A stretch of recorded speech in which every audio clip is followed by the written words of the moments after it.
Hi, this is Ant from Speakerstack Music. In today's video we're going to continue with making a dance song in 100 minutes, and today's video is going to focus on adding in a ACID House synth. So again, you can probably spot the pattern here, but it's a really versatile synthesizer instrument within Ableton 10. So again, I'm going to add in another analog synthesizer into the track. So click Insert MIDI Track, go to Instruments, click on Analog and drag it in. Again, I'm going to put in a chorus and reverb, but first of all I want to drop in a delay into the track,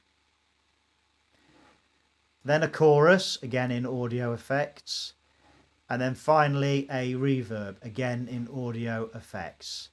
So those are all the effects that we want.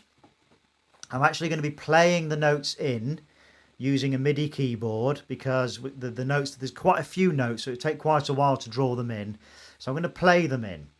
But before that, we need to make sure we've got the sound right. So again, just need to go in, rename the track.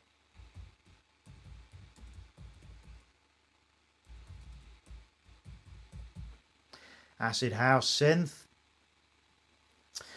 We're going to be going into the instrument now, and we've got the analog set up. We need oscillator 1 on, sawtooth oscillator. In the filter section, we need the frequency at 21k, or thereabouts. Resonance at 0. Keep the pan and the level as it is, and keep the volume as it is. Keep the LFOs off. Then in the vibration, we want that at 50%. We need the notes to resonate. We're going to detune to 25 or thereabouts. And we're going to set the glide to 60%. Going to keep oscillator 2 on. And again, we're just going to change the sound so that rather than have the note rolling off, we're going to have an initial peak and then have the note dissolve and then finally fade out. On the delay, we're going to set that to ping pong. Feedback is going to be at 48 roughly, and the dry wet is fine at 50%. We're going to roll the level back just below the middle of that range. For chorus, again, we want to apply quite a lot of modulation, so I'm going to have that in the top left hand corner. And reverb, we're going to roll that back to about 50%. Now arm the track and I'll be able to demonstrate the kind of sound that this is going to produce.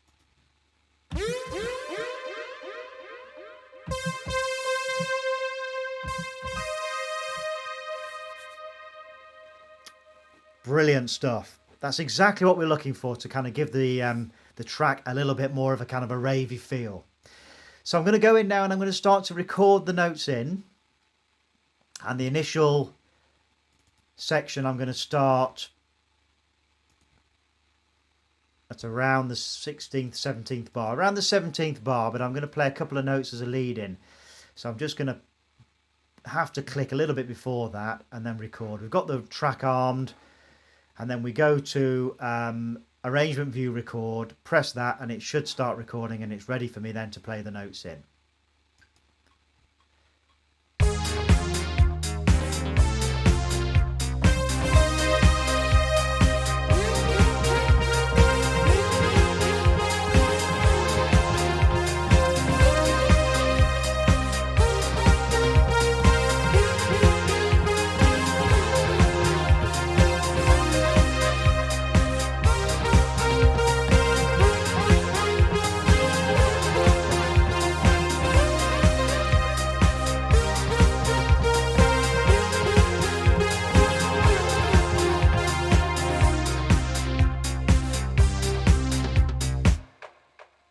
Okay, so we just click on the circular button at the top to stop the recording, and I'm just going to take the record arm off the track, that red light at the end, just to make sure I don't start recording over a bit I don't want to record. And let's just go in and have a quick look at the recording that we've done with those notes, just see how they've come out. And you've noticed here that we've got the velocity of those notes at the bottom here.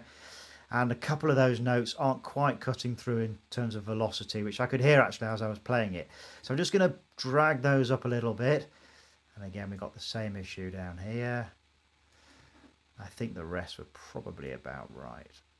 But you can actually just hover over that line. You can actually drag it up and you can just get more of a feel for it. And again, if you highlight multiple ones, you can drag them all up at the same time. I'm just going to do it to those. Oops, make sure we've highlighted those, drag those up.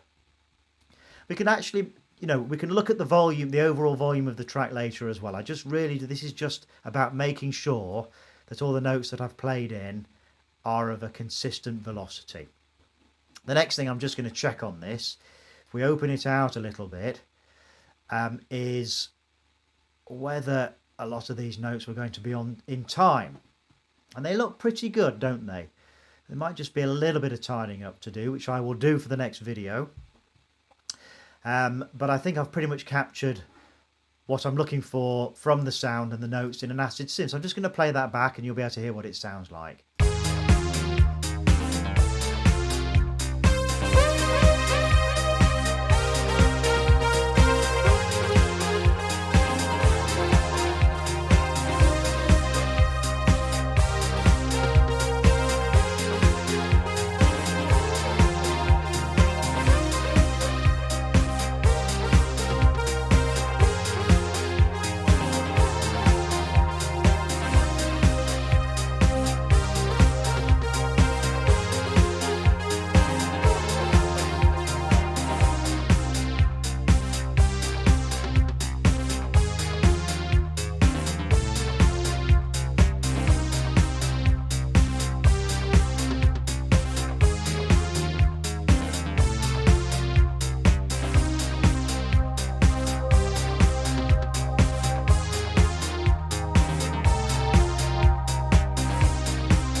Fantastic, that's sounding great. I think the last two synths have really started to enhance the track, make it sound quite sonic. There's lots of different things going on in terms of the melodies there.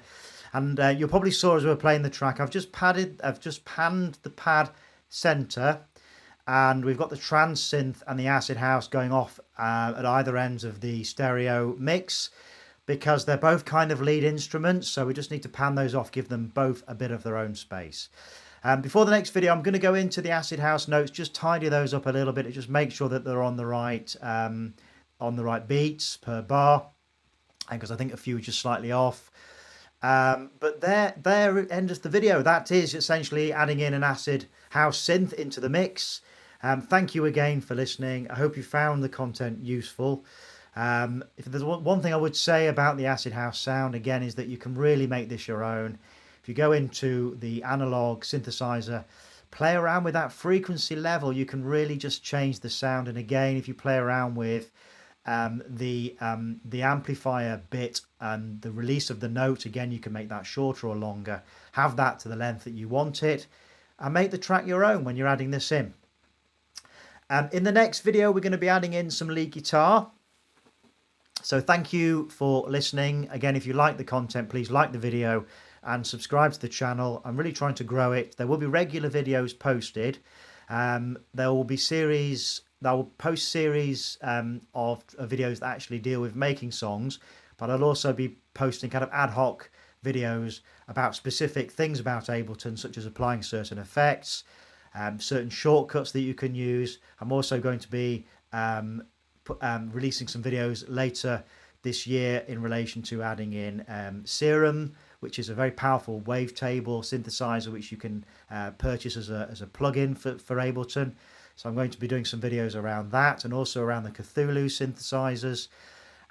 So there's lots on the horizon, so please subscribe.